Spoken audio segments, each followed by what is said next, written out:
Let's get right into it. Number 10. Paying with your face. Imagine you're at the grocery store, juggling bags of chips, milk, and your phone's dying. You reach for your wallet, but it's not there. In America, this is when you do the walk of shame back to your car, but in China, they just smile at a camera and walk out with their groceries. They're literally paying with their faces. It's called facial payment technology, and it's everywhere in China. Subway stations, convenience stores, even street food vendors are using it. The system works by mapping over 100 different points on your face, creating a unique pattern that's harder to fake than your signature. It completes a payment in less than half a second. They're not just using it for small purchases either. Some restaurants in China have smile-to-pay machines where you can order a whole feast just by showing your face. The system even knows if someone's trying to trick it with a photo or a mask. It's so accurate it can tell identical twins apart. So why don't we have this? Privacy laws in the US are stricter than a high school principal during prom season. There are concerns about data security, privacy rights, and the whole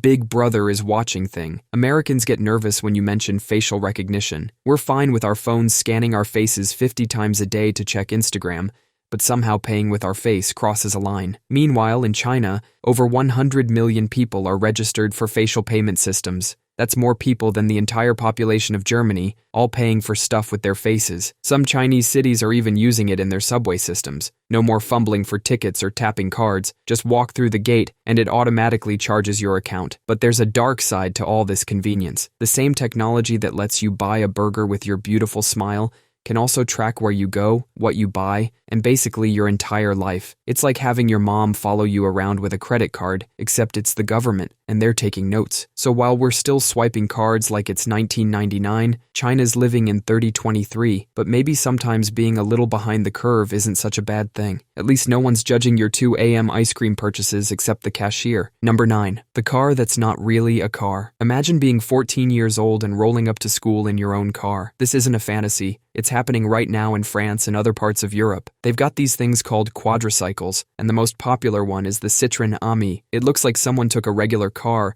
and put it in the dryer on high heat. The whole thing is only 8 feet long. That's shorter than 2 golden retrievers lying nose to tail. In France, you can legally drive this thing when you're just 14 years old. No driver's license needed, just a basic road safety certificate. The Ami only goes about 28 miles per hour, which is probably a good thing considering it's being driven by people who still have Pokemon on their backpacks. It's electric, with a range of about 43 miles, just enough to get you to school, soccer practice, and maybe a quick stop for fries before the battery dies. And it costs about $7,000. That's less than what some people spend on their gaming setup. The design is brilliantly cheap. The front and back are identical to save manufacturing costs. They literally just flip the same piece around. Even the doors are identical. The driver's side opens normally, while the passenger door opens the opposite way. It's like they designed it while playing with Lego. Inside, it's about as basic as your first apartment. There's a steering wheel, 2 seats, and a phone holder because they know their audience. The windows don't even roll down. They flip up like in an old Citroën 2CV. While European teens are gaining independence, Americans that age are still asking their parents for a ride to the mall. Number 8. AI-monitored classrooms. Imagine you're back in high school, dozing off during math class. Your head starts doing that weird nodding thing. In China, there's an AI system that would catch you faster than your mom spots you playing games during homework time. These AI systems are like having a super strict teacher who never blinks, never gets tired, and watches every single student at the same time. The system uses cameras to track students' facial expressions, head movements, and even where they're looking. It's like having a digital babysitter that gives you a score based on how well you're pretending to care about algebra. The AI can tell if you're actually paying attention or just staring into space thinking about lunch. It doesn't just watch. It takes notes and sends reports to teachers and parents. Imagine getting a text from your mom saying, "The AI says you spent 37% of history class thinking about your crush instead of the French Revolution." Some schools even have emotion recognition software. It's like a robot therapist that decides if you're happy, confused, or just done with everything. The AI can apparently tell the difference between being confused about a math problem and being confused about life itself. This tech isn't allowed in most countries due to massive privacy concerns, but studies in the US and Europe show that being constantly watched actually makes it harder to learn. It's like trying to dance when you know someone's filming you. Suddenly, you forget how legs work. Some of these systems can even predict when students are about to misbehave. It's like Minority Report, but for passing notes in class. The AI sees you reaching for your phone, and you get busted before you even unlock it. Number 7. Road trains. Imagine you're driving on the highway and you see a line of trucks, but something's weird. They're way too close together, and the drivers in the trucks behind the first one aren't even touching their steering wheels. These are road trains, or platooning as the fancy Europeans call it. It's like playing follow the leader, but with 80,000-pound trucks and robots doing the following. The lead truck has a human driver who's actually driving. All the trucks behind it are connected through a wireless network. When the lead truck brakes, all the others brake instantly. When it speeds up, they all speed up. It's like they're all connected by an invisible rope. Sounds dangerous, right? But it's actually safer than regular trucking. Computers react way faster than humans. While a human takes about 1.5 seconds to react to brake lights, these trucks respond in milliseconds. That's faster than you can say, "Oh shoot." Because the trucks drive so close together, they create an awesome aerodynamic effect, like when geese fly in a V formation. The trucks behind the leader use up to 20% less fuel. That's a lot of money saved on diesel and a lot less pollution. Meanwhile, in America, trucking regulations across different states make this a logistical nightmare. We've got truckers downing energy drinks like water, trying to stay awake for those long hauls, probably wondering why they can't just let computers do some of the work. Some European companies are even testing this with regular cars. Imagine your morning commute where you just join a train of cars. You could take a nap, read a book, or watch videos about cool technology we're not allowed to have. Number 6. Flying defibrillator drones. Sweden has drones equipped with defibrillators that zoom through the sky like tiny life-saving angels. If you're having a heart attack in a remote area, instead of just waiting for an ambulance, a drone swoops down with the equipment you need to stay alive. These drones can fly at about 60 miles per hour and reach someone in cardiac arrest way faster than traditional emergency services. In tests, these drones arrived an average of 16 minutes before ambulances. When your heart decides to rage quit, that's the difference between life and death. The drones are equipped with cameras and two-way communication systems, so emergency operators can guide bystanders through using the defibrillator. While Sweden's saving lives with their flying medical robots, most other countries are still arguing about whether drones should be allowed to deliver tacos. Regulatory bodies like the FAA worry about everything from privacy to whether the drones might accidentally drop defibrillators on people's heads. Imagine getting saved from a heart attack only to get bonked by a falling medical device. But this isn't just a test. These drones have already saved lives in Sweden. In one case, a 71-year-old man had a heart attack while shoveling snow. The drone arrived with the defibrillator before the ambulance could even get through the snowy roads. The man survived, thanks to a robot that flew over the traffic jam. Number 5. Mobile phone jammers. Imagine you're in a movie theater in Paris. Your phone isn't buzzing with spam calls about your car's extended warranty. No one's phone is lighting up the theater like a Christmas tree. And that guy who always texts during the good parts? His phone's not working either. This isn't because French people have better manners. It's because in France, they can legally jam cell phone signals in places like theaters and concert halls. These jammers are basically tiny radio transmitters that flood the area with interference, making your phone think it's in a dead zone. The theater doesn't have to rely on those passive-aggressive,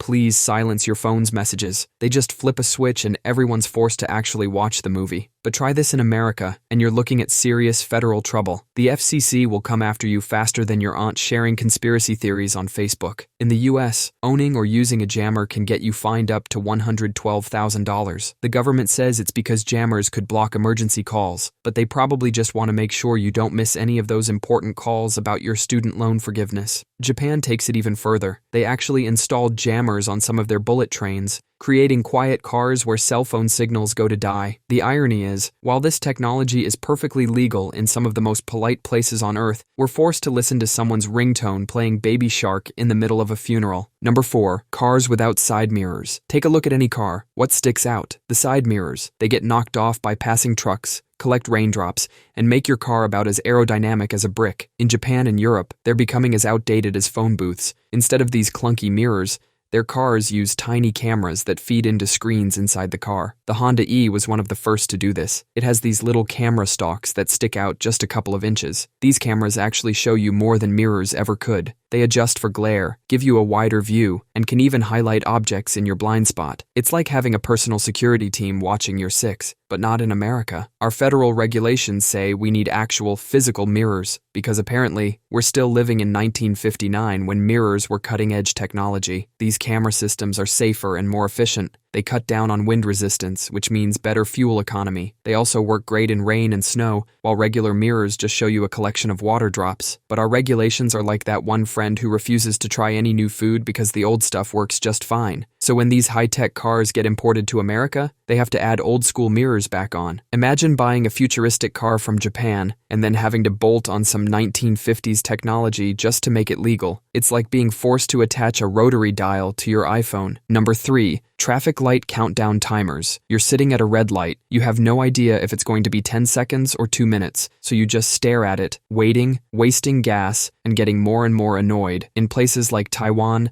Singapore, and Thailand, traffic lights have digital timers that count down exactly how many seconds until the light changes. It's such a simple idea, but it makes a huge difference. Studies show these countdown timers reduce accidents by up to 30%. When people know exactly how long they have to wait, they're less likely to play red light roulette and try to gun it through a yellow. It also helps pedestrians. No more of that awkward, should I run across the street dance when you see the walk signal flashing. You know exactly how many seconds you have to make it across before becoming a hood ornament. So why don't we see these everywhere in the US? In most places, they aren't allowed. The official argument is that some drivers might use the countdown to time the light and accelerate before it turns green. This is like saying we shouldn't have kitchen timers because someone might use them to time a bank robbery. Meanwhile, in countries that do use these timers, traffic flows better, fuel is saved, and accidents are down. It's a cheap, effective technology that solves a daily frustration for millions, but we're not allowed to have it. Number 2. Needle-free injections. Imagine getting a shot without the needle. In several countries, it's already happening with something called a jet injector. This device uses a super high-pressure stream of liquid,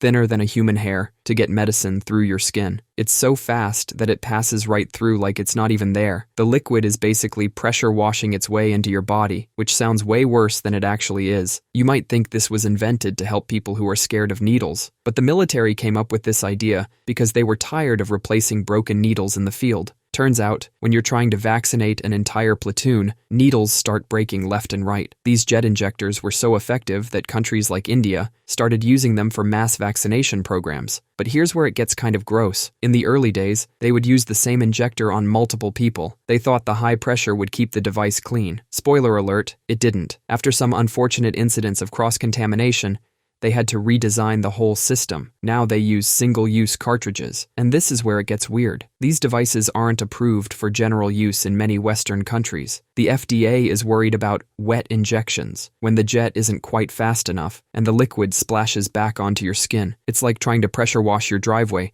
but the water bounces back and soaks your pants. Except in this case, it's medicine, and it's supposed to be inside you, not on you. Number 1. Raw meat vending machines. Imagine it's 3 a.m., and you're suddenly hit with an intense craving for a juicy steak. In America, you'd be out of luck unless you have emergency ribeyes in your freezer. But in France, you just stroll down to your local meat vending machine. Yes, you heard that right. These are high-tech butcher shops in a box, keeping premium cuts of meat at the perfect temperature 24/7. It looks like a giant refrigerated locker with a touchscreen. Inside, you'll find everything from vacuum-sealed steaks to fresh chicken breasts, all lined up and ready to go. The meat stays fresh at a constant 32 to 34 degrees Fahrenheit. You might be thinking that's kind of sketchy, but these machines are actually more reliable than some butcher shops. They're monitored 24/7 for temperature control, and if anything goes wrong, the whole system shuts down. Fresh meat is restocked daily, and anything that doesn't sell gets pulled. So why don't we have these? Our food safety laws are about as flexible as a frozen steak. The FDA has a thing about selling raw meat from automated machines. They're worried about power outages, temperature malfunctions,